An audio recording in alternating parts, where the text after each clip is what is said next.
The time is 09:30 rather, and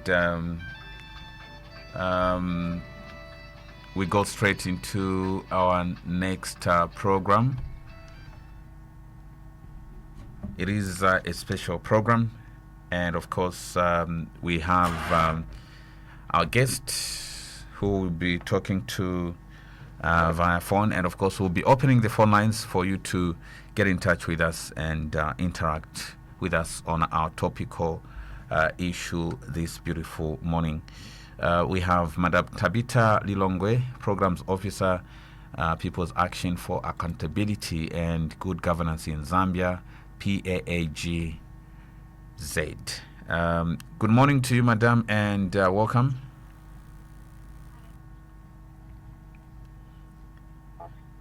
Hello. Hello, good morning.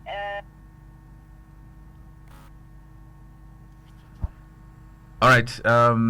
Welcome to Mazabuka, and welcome to Mazabuka Radio. Thank you so much. All right. So for starters, apologies, just having a bit of a technical issue, but we are looking at good governance now. Welcome to Mazabuka Community Radio Station, a station where we dive into important conversations about governance and good governance, for that matter, and community development. I am host Jacob Malambo, and today we are talking about a crucial issue that affects all social accountability, especially in CDF. Now, social accountability is about holding leaders and institutions rather responsible for how they manage public resources and deliver services. As citizens, we have the power to demand better schools, hospitals, roads, and other essential services. But how do we do that? How can we ensure that public funds are used for the right purposes? And what role do we all play in making our leaders accountable? To help us unpack this important topic, like we earlier mentioned, we have our guest, who is Madam Tabitha Lilongwe, Programs Officer, People's Action for Accountability and Good Governance in Zambia, PAAGZ, who has been working to promote transparency and good citizen participation rather in governance. We welcome you, Madam, once more. We also want to hear from you, our listener. What are some of the challenges you are facing trying to access services in Mazabuka? Have you ever taken action to demand accountability from local leaders? You can call us on 0974 3474 96, or better still, send us a message on 0975 647050. We'll be repeating the numbers later on, but for now, I know I spoke a little on this earlier, but kindly explain what social accountability means in simpler terms, Madam. Okay, thank you, Jacob. So in simpler terms, let's say social accountability is simply citizens, civil society organizations, and also maybe non-state actors holding their duty bearers and public institutions accountable for the use of public resources, asking questions. For example, the total budget for our constituency for CDF this year, we received 30 million kwacha. What was this money used for? Was it used for the intended purpose? Was a school that was supposed to be built with this money built? How does the budget look like?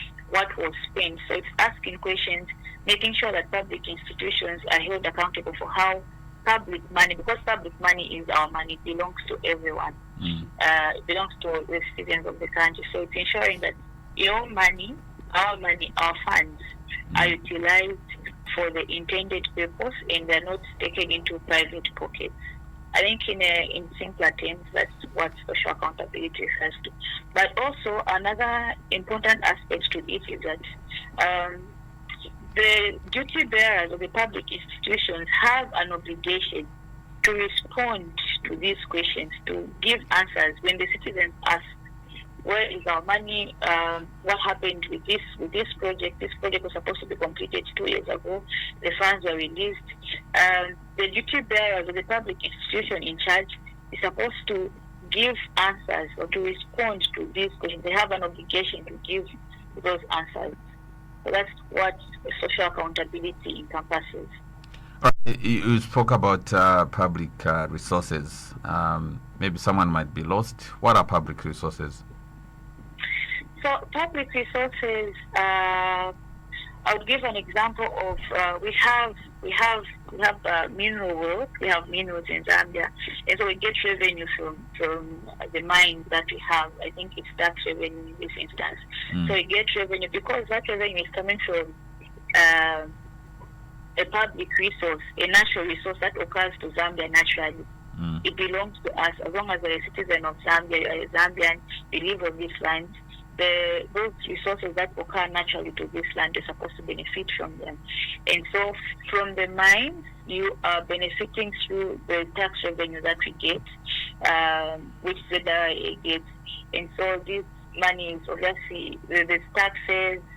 I think mostly it's taxes that we get as revenue for the country. So these are public resources because they're coming from resources that occur to the country as a natural resource. And the budget, the national budget that is presented before Parliament every year, those are resources, that's government money, so it's public money. It's money that belongs to the citizens. All right. And what role does social accountability play in monitoring these public resources?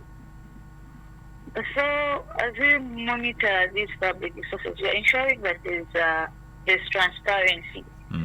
Because you're questioning, you're asking questions. So even those that are in charge of ensuring that these services, public services, are delivered, there's medicine in hospitals, there's resources in the schools. So you ensure that there's transparency. Even as they allocate those monies, they at the back of their mind, they know citizens are going to ask, where has this money gone? But it also champions citizen participation. So when a citizen is alleged, the people that are in charge of allocating money, or the people that we put in charge to manage our finances, because the people that we put in government are managing our resources on our behalf, because 19 million Zambians cannot manage all the resources that we have. So we select those people to put them in government to manage the resources on our behalf. So as citizens, because we've given someone this role to manage our money, we are supposed to participate, to question, to ask them questions. So there's that citizen participation that comes with social accountability. There's that transparency, and also we're providing oversight. We are monitoring, so it ensures that there's that monitoring of how money is. Because if we give someone to manage these huge sums of money to manage all the resources of the country, and you're not paying attention to how everything is being run, obviously they might get carried away and do things wrong. So it's important that there's that monitoring and oversight that's being given by civil society organizations and also just the citizens in general, especially the citizens, because the citizens are asking questions, and there's that monitoring, there's that transparency, you'll get the development that you deserve. All right. So as People's Action for Accountability and Good Governance in Zambia, where exactly are you operating from? So our primary target areas are the Lusaka province and the Copperfield province. But also we have a flagship program that we've done across the country. We call it the People's Parliament. It's like town hall meetings. It's an accountability mechanism where we invite the duty bearers. For example, for a Mazabuka constituency, we invite the area member of parliament, we invite the councillors, the WTCs, and we invite the citizens of Mazabuka, and we start tackling different challenges that the community is faced with. The citizens are asking the area member of parliament, the duty bearers questions about certain projects or issues that must have been addressed but have not been addressed. And the duty bearers are responding, like this is happening in real time.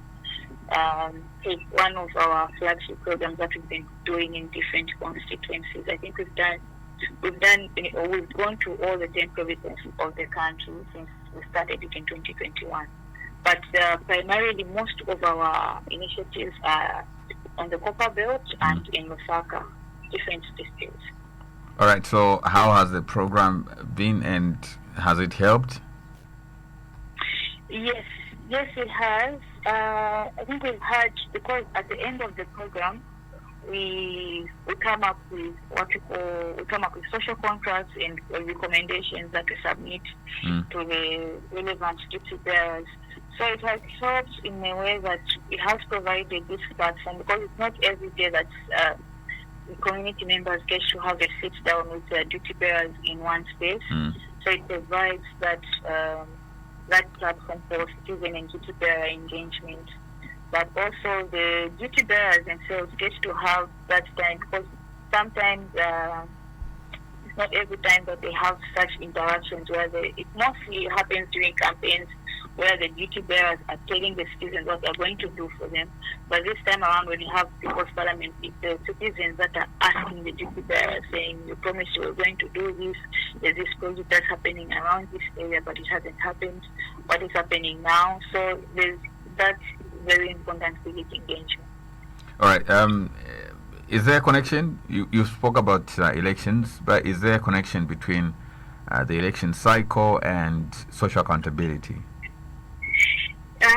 Yes.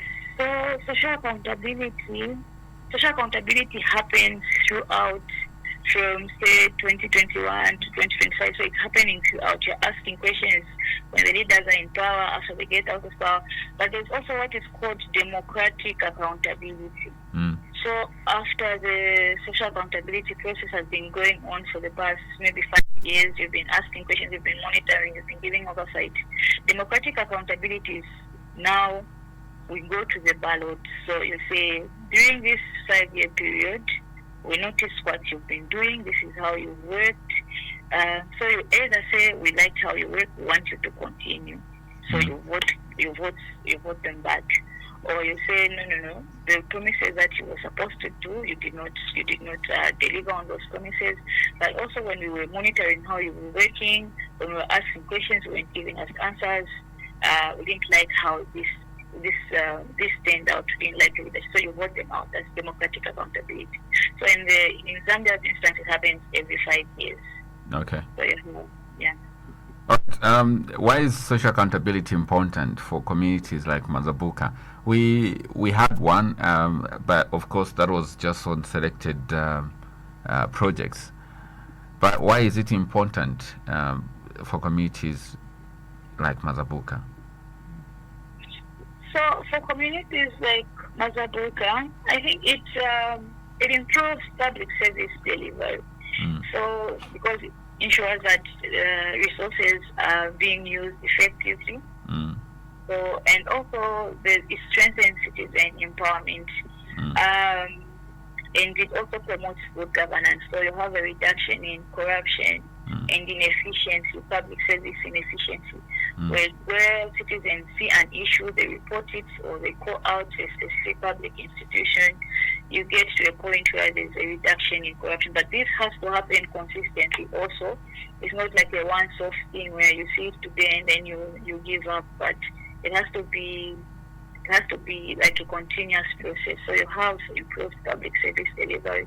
If it's in relation to the Constituency Development Fund, if you have a citizen that's alert, that's holding in this instance, I think the public institution in charge of CDF is probably the council. So if they're being held accountable, there's that citizen questioning, there's improved service delivery, a lot of people get to benefit from the service. I think in general, the Constituency Development Fund has received a lot of, it's been a public issue, so there's been a lot of talks, citizens have been talking, there's been issues around how the CDF guidelines have not been clear for certain people, how the application process is tedious. So there's been those conversations, and you get to see that even the Ministry of Local Government makes certain changes just to align to what the citizens are saying. So there's that improved public service delivery. and the strengthened citizen empowerment.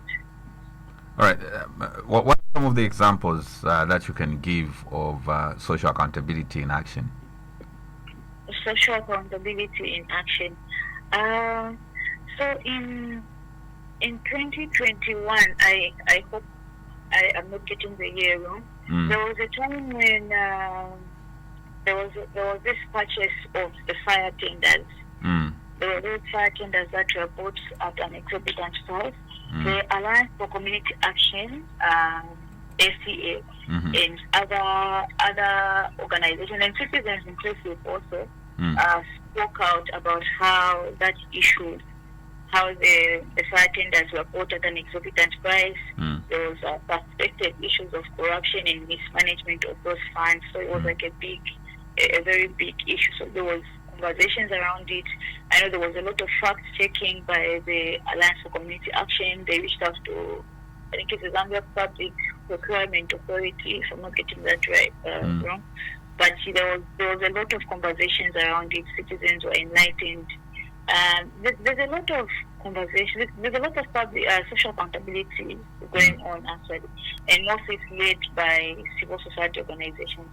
There was also the issue of Bill 10. So there was a lot of citizen engagement, questioning what was the motive behind bringing such a bill at this time. What were the merits and the demerits? So I think at the top of my head, those are the examples I can give. But also in Chongwe, we have, as part of the project that we are doing in Chongwe, we have, when the council is doing their monitoring of CDF projects, community monitoring of CDF projects, we have citizen accompaniment. So we have a group of citizens from different wards who follow through the council. As the council is doing their monitoring, the citizens are also checking to see that things are in line with what was planned and the money that were displaced. All right, dear listener, you can call us and take part in our discussion this morning on 0974 3474 96, or you can better still send us a text rather on 0975 6470 50. So call us on 0973 0974 rather 3474 96, or 0975 6470 50 for text messages only. Holding people to account means you should have some information of some sort. Where can people get more information on how public institutions spend public resources, and when is such information released? Okay, so we have different documents that can assist. I think almost every year we have the Auditor General's report, and we have the FIC report, the Financial Intelligence Center report. We also have the Parliamentary Accounts Committee. So we, in general, also have like newspapers, credible newspapers that put out investigative news pieces. But the Auditor General's report has, I think, almost every year there's issues in the Auditor General's report. So you see how government resources were mismanaged, how certain public institutions were channeling money or displacing government funds. So that's like a very important document. It's released every year. I think it's usually out on, people share it across social media platforms, so it's easy to access. That's the first one. And also the Financial Intelligence Center as well is also a very important document that puts out different issues of what's happening around public resources, issues to do with illicit financial flows and terrorism planning and whatnot. And the Parliamentary Accounts Committee is usually televised on Parliament TV. I think Parliament Radio as well. So you have different public institutional heads going to give to respond to questions around how monies were used in their departments or their institutions to the Parliamentary Accounts Committee. So those are like oversight bodies, oversight documents, very important documents that we can use as citizens to hold government accountable. Yeah, I think in general those documents. Well, dear listener, in case you have just joined us, this is Your Voice program. And of course, in the studios today, we're privileged to host Madam Tabitha Lilongwe, Programs Officer, People's Action for Accountability and Good Governance in Zambia, PAAGZ. Of course, you can get in touch with us on 0974 3474 96. And you can send us a text on 0975 6470 50. Madam, what role do you think the media plays in ensuring accountability, social accountability? I think the media is an important ally in ensuring that there's social accountability. So first of all, you play the role of like a watchdog.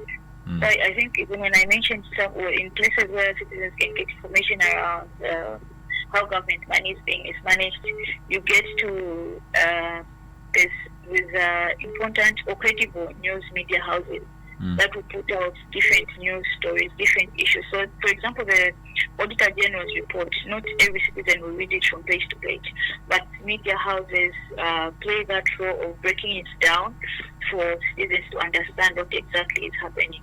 So, the media is the middle person. They transfer this information to the citizens, break it down for citizens to understand issues around social accountability, investigative news pieces that wouldn't even be in certain government documents, but the media, because they're supposed to be independent, they bring out those important issues. So there's this watchdog role that the media play.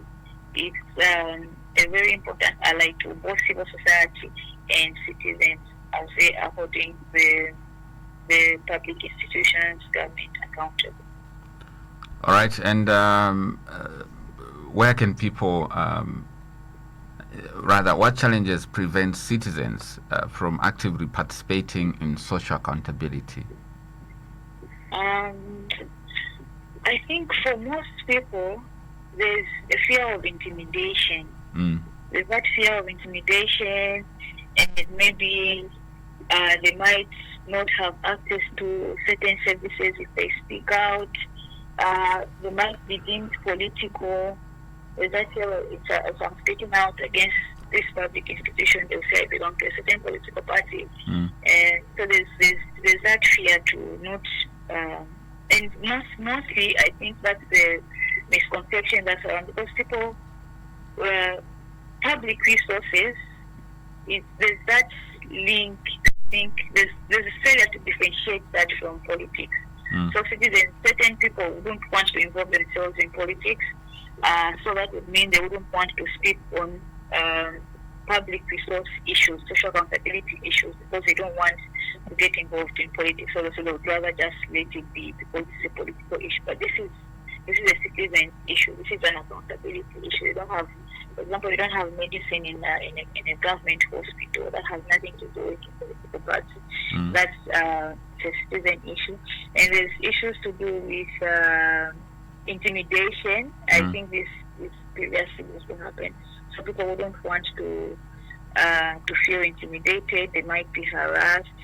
There's usually that fear. But what's important is when you speak, that's why social accountability is important, that you speak as a unified voice. So it's citizens, it's civil society organizations, it's the media. So when you're speaking as a community, I don't think there's anyone who's going to come and harass an entire community, 50,000 people in a community. So speaking with one voice, that should sort out that intimidation issue. So it's important that the community comes together to question the management of these resources. You ask as a group or as an entire community, you get to have answers, and no one can come and intimidate an entire community. But just how practical and visible is it for community members to gather in a group and go and seek answers? Still, they'll be deemed to have an agenda of some sort. Well, so there's different I don't know how it works out in Mazabuka, but you get to have community engagement meetings, community meetings. And agenda, I don't know about having an agenda, but a community, if for example there's an issue of mismanagement of public funds, it's in the Auditor General's report.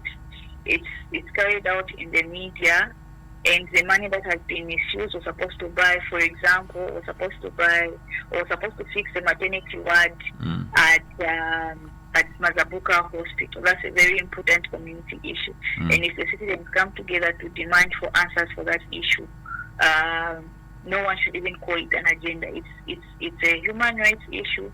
Money has been misused, and it's important that citizens get together to demand that there's answers to where their money has been taken. It's public money, it's citizen money. So no one should even make us feel guilty for asking for how our money has been used. All right, let's check our inbox. Joseph Peary is saying, mostly when we seek answers, we are accused of trying to fight the government. Yes, so that's, I think, also what I mentioned, that so sometimes people tend to shy away from involving themselves in governance conversations because they're going to be deemed against the government, or they're from a certain political party. So there's that challenge. But how do you brand it? Because the ultimate goal is to ensure that there's value for the money and the right price, and money is put to good use. But of course, the officers also feel maybe certain individuals are just coming so that they can find something to attack them with.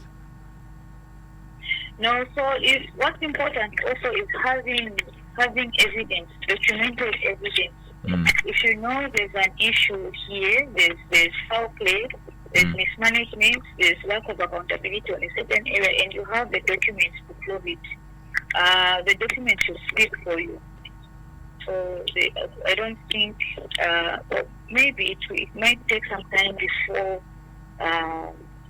there's that differentiation between citizens speaking out and them being against a political, like it's a political party agenda, they're just speaking from without. But if you have the evidence that you need to prove that this issue is actually going on, then that shouldn't even worry them about being against the government.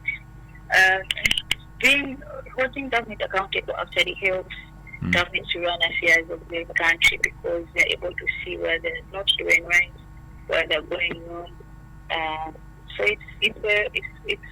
it's like feeding into each other's issues. So if the government has a problem, or if the citizens, if the government is being held accountable, they get to see if you get to do better.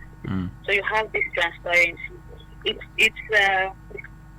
You can't be working on something and there's no one to tell you where you're going wrong.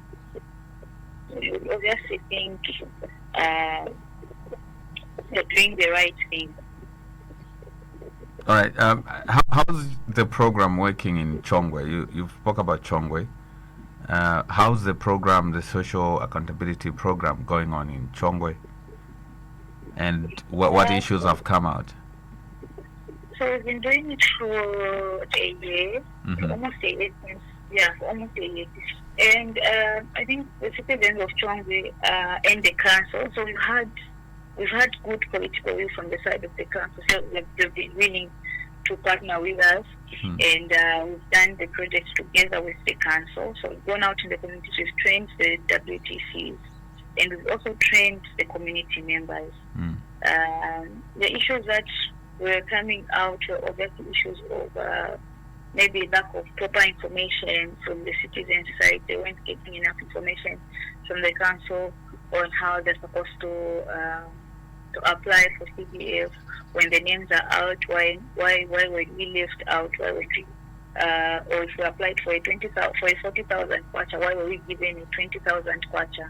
So there was that lack of information And so when citizens do not have enough information from the bearer side, they tend to come up with their own reasons. So maybe if you apply for a 20,000, 40,000, you're given a 20,000, they tend to think maybe someone got out other 20,000. So there was that information gap. And I think working together with the council, the WDT that we trained, we went in different wards of Chongwe and had community sensitization engagement with the citizens, and the council was able to speak. I think they also utilized radio a lot, the Chongwe community radio. We utilized radio a lot to disseminate this information to the citizens. So it's been a good engagement. Just aside from this information, the information gap, because where there's lack of information, there's a lot of speculation. So, and so there's that a lot of speculation. So it was an issue of now just trying to change the narrative and making citizens understand that this is what's happening and going, because Tongwe is a very big constituency. It has 21 wards. Okay. Yes, so getting to reach out to all the wards, or getting to reach out to all the 21 wards also was a bit of a challenge. But the council was very open to working with us and also working with the citizens, the council as well as the constituency office, the MP's office. I think Chongwe is one of the best performing constituencies in the country now with regards to CDF disbursement. Okay. They are up to date? Yes. Okay. And you would attribute this to the social accountability program that you are running and other interventions? Yes, not entirely. Not entirely, but obviously also other interventions. And I think also the willingness of the council to engage with the citizens, to engage with civil society organizations, because it's not every day where you find a council working with a non-government organization and inviting citizens to come and ask questions, come and verify documents with them. So there was that openness with the council in engaging. So it also made things easier for us to engage with them.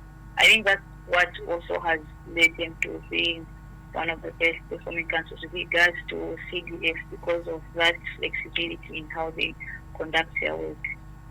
All right, and what message do you have for listeners on how they can contribute to social accountability here in Mazabuka? So what I can say is to not be intimidated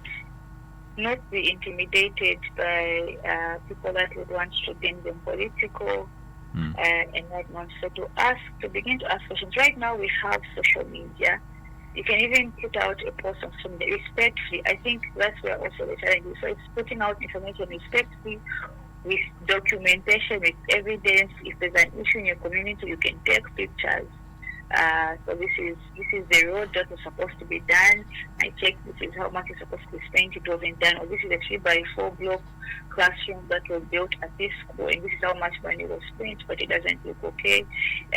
Or the roof was blown off and whatnot. So you put out that information on social media.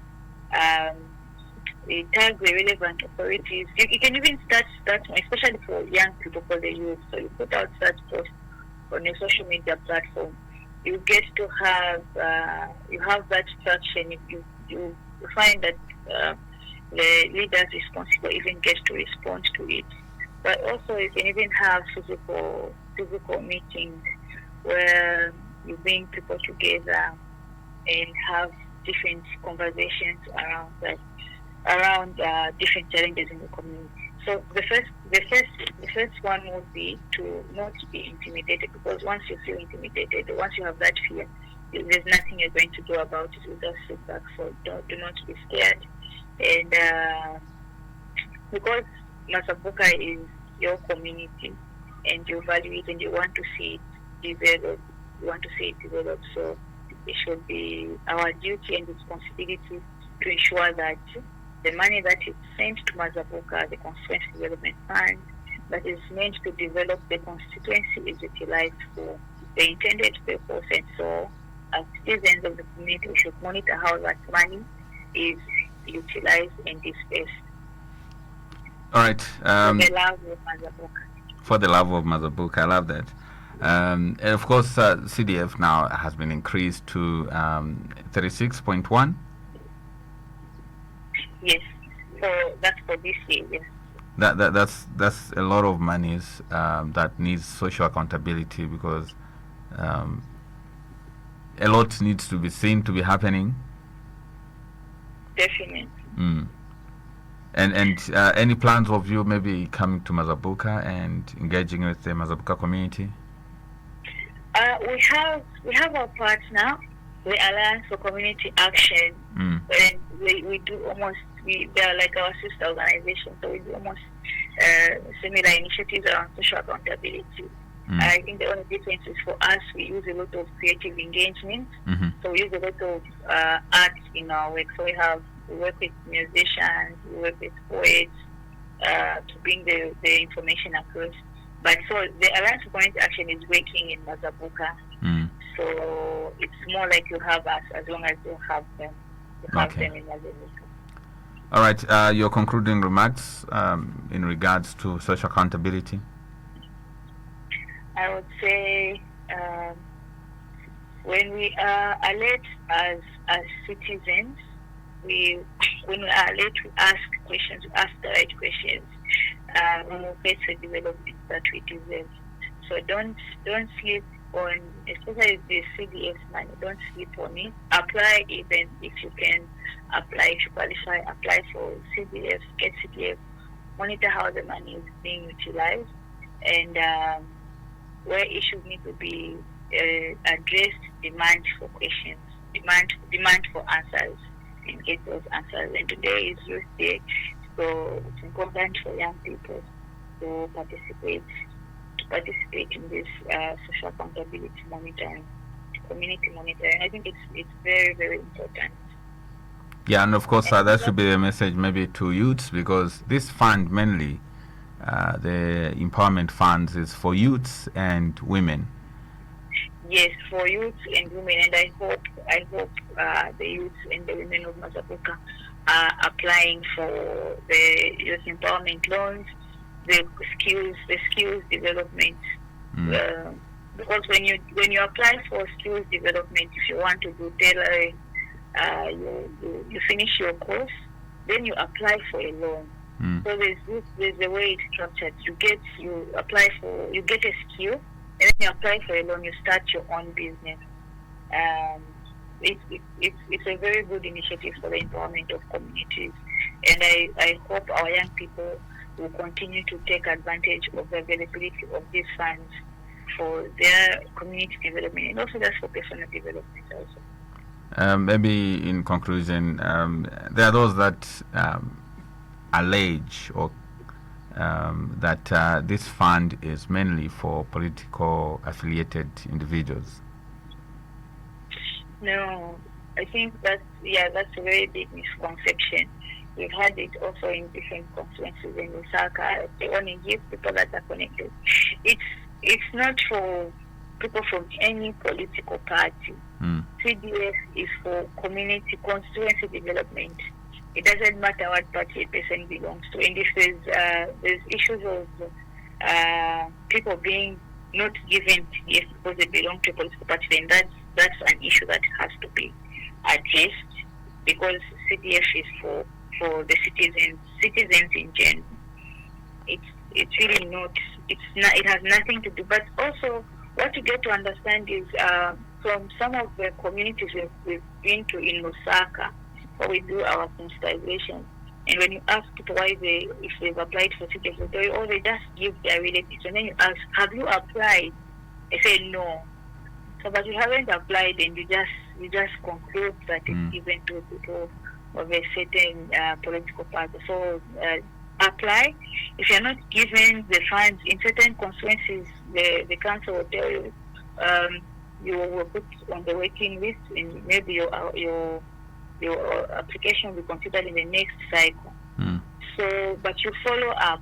You apply, and the list is out. Your name is not on the list. You follow up and ask questions. Okay, so we think our project was very viable. We put out all the documents. Why were we left out? We need answers.